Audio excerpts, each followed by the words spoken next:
run a system check for me. System status optimal. Perfect. Welcome back to another video, everyone. Today I'll be showing you guys how I incorporated Frsky sensors into my machine, the hardware that you'll need, how I set it up with logic switch and special functions, and some of the useful info that you can get from it. So let's get to work, show you how it's done.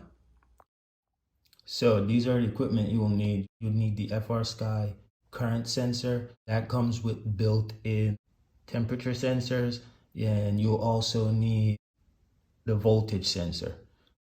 For the current sensor, you will need some adapters because it comes with XT90 connectors, and the connectors on the Excavator and the battery are XT60. So you will need the adapters in order to get it to work with the system.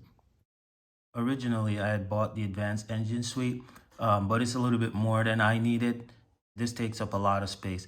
It does come with 7 temperature slots on here, like you can see, and it also has a flow meter. So someone was asking me if you could use it to check your oil level or your oil flow. This suite is made for gas engines, so gas engine airplanes. So they do have sensors that can test your fuel level, your fuel flow rate, and all that. So I will take this cover off, and this one, I'll show you guys how I run the wire, how you can incorporate it, what you can expect in order to get this thing set up properly. All right, so I took the cover off so you could see what the inside looks like. If you were able to watch the last video that I did when I installed the warning light, you saw what my receiver was. I have a Frsky Archer Mini receiver right here, and what they do at Toucan Hobby is they take this receiver and they wire it to a S-bus decoder. I have those purchased separately. I'll show you what those look like. But what happens is when you get this receiver from them, they take out the signal wire, which is this little blue wire. I don't know if you can see it too good, but this blue wire, they take that out and you don't get that. So you have to basically take this insulation off. Once you take the insulation off, this blue signal wire, you can purchase it off Amazon, but you basically have to get this signal wire, and you can call it the spinal cord of the system, because what this wire does is takes the signals from all of the sensors and runs it back to the receiver.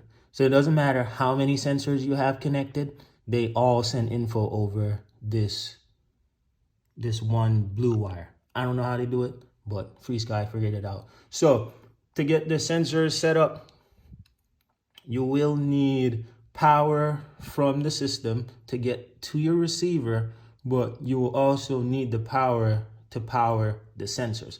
So for that, what I use is a splitter. I have it here. I'll show you what that looks like in a second. And what I did was I just used some spare wires to split off of that to the sensors and then power the receiver. So this is the current sensor. It's a FAS 100, so it's up to 100 amp current. And then this is the voltage sensor, the advanced voltage sensor. So this current sensor also senses voltage. It can sense the voltage, but it doesn't give you the individual LiFo cell voltage. So this one gives you the individual cell voltages. So here are the adapters that you need, because this sensor, the current sensor, comes with XT90 connectors, and you need it on both sides. So you need the 2 adapters so that you can connect into this. So what this does is, how this sensor works is, you plug the battery in. As the machine draws the current, it measures the current that's going through it. So you can get the consumption, how much power you're using, what's the current rate, and all of that. And then this is the temperature sensor. This is temperature sensor 2, and then this is temperature sensor 1. So these come built in. They're slightly different from the ones that work on the advanced engine suite, and it's just the end connections a little bit smaller to fit in there. I'll show you guys what that looks like. Yeah, so this is what the temperature sensor look like for the advanced engine suite. And you can see this pin connector here is different from these smaller ones, but it's the same exact. It's the same exact temperature sensor. So here's my setup, the way I have this thing running. I have temperature sensor 1, I have it running under this plate. And under this plate, I have 2 big ESCs that control the pumps. And they get hot under this plate. And I know because this plate's not vented, heat's gonna build up under there. So I ran this temperature under the temperature sensor under the back of the plate, and then I glued it down to the ESC. This second temperature sensor right here, this is the one that I will just put on the battery every time I run it, and that'll give me the battery temperature sensor reading. You'll see that on the controller when we get into the software. All right, here's a look at everything separated. So this is the Frsky receiver. It's a drone receiver. It's really, really small. This is what they use over at Toucan Hobby. And they just put this onto this S-Bus decoder. And this S-Bus decoder comes with 16 channels. So that's how you get the 16 channels for your equipment. So if you look here, it's basically the exact same thing. I just bought the extras. I got them all off Amazon, and they're pretty cheap. I just use them for testing.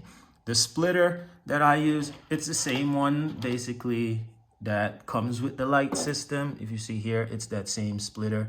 The one that I have in here came with the advanced engine suite. So what I did is I took the main power from the machine, ran it into one end of the splitter, and then this other end of the splitter, I ran it into the S-Bus decoder that they have wired directly into it. And that way the receiver and the S-Bus decoder gets power. Then the last thing I did was put some wires on the other end of the splitter to power the sensors. So these wires, you can also purchase them separately too. Here, you can purchase those separately. They'll just plug into that. And then what you do is, the way Frsky sets up their sensors is you can daisy chain them together. So let me just get this out of the way a little bit. So this sensor gets powered from the other sensor, right? So no matter how many sensors you have, you can always daisy chain them together using a single wire, this wire. And it also sends the signal over this yellow wire back through this sensor, which sends it back to the receiver over the single blue wire. So that's the basic setup. So what I'll do now is I will button this thing back up. I'll turn the radio on so you can see some of the telemetry values, how to get it, some of the stuff that I have running on this thing.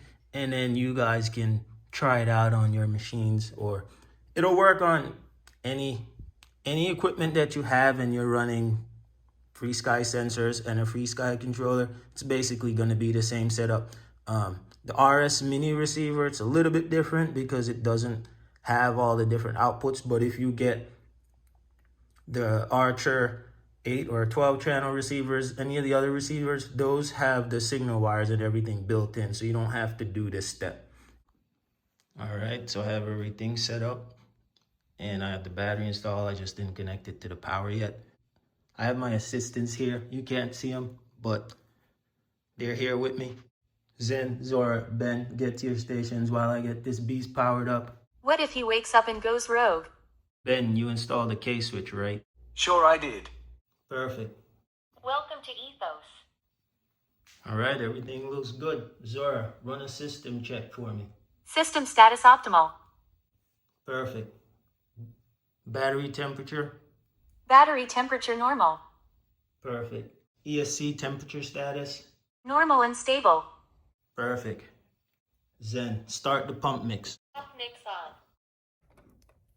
All right, now that we have everything set up, I'll show you guys how to see the telemetry data. So what you want to do is go into the model menu, go to telemetry, if it's your first time, you'd have to turn Discover New Sensors on, and then you just scroll down and you'll see all the different sensors appear.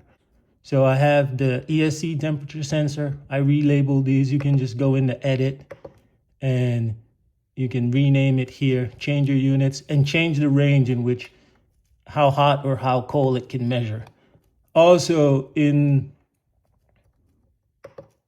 the LiPo sensor, if you go to configure, you can change your data rate, see how fast data is coming back from the receiver to the controller.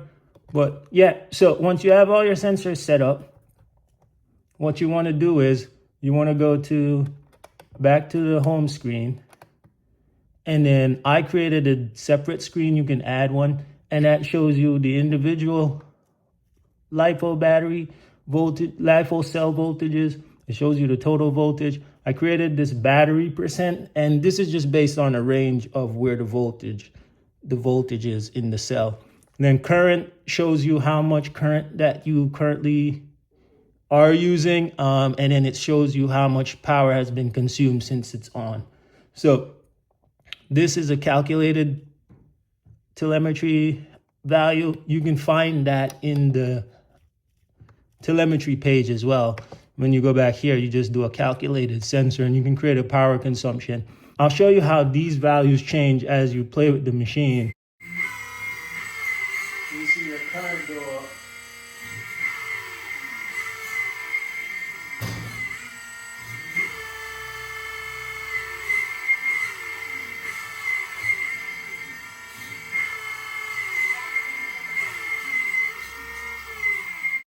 So this thing draws a lot of power. I don't know if you noticed, the more things are running, like if I turn the fan on, play the sound mix, you'll start to see how much current is passing through. It's like 1300 milliamps already. And as you move stuff, you'll see how quickly it burns through the battery. So this gives you real-time data that you can watch and, monitor your system. And like I said, I have a bunch of logic switches here that I'm using to monitor the system, and also have them paired with special functions to play some values back for me. So everything's working fine. Sensors are good. Happy with everything so far. I'll put a link in the description for everything I use in this video.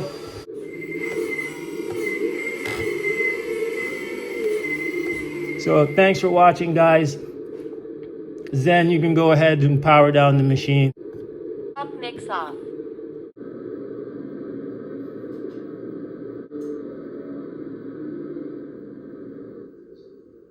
Thanks for watching, guys. I'll catch you guys in another one.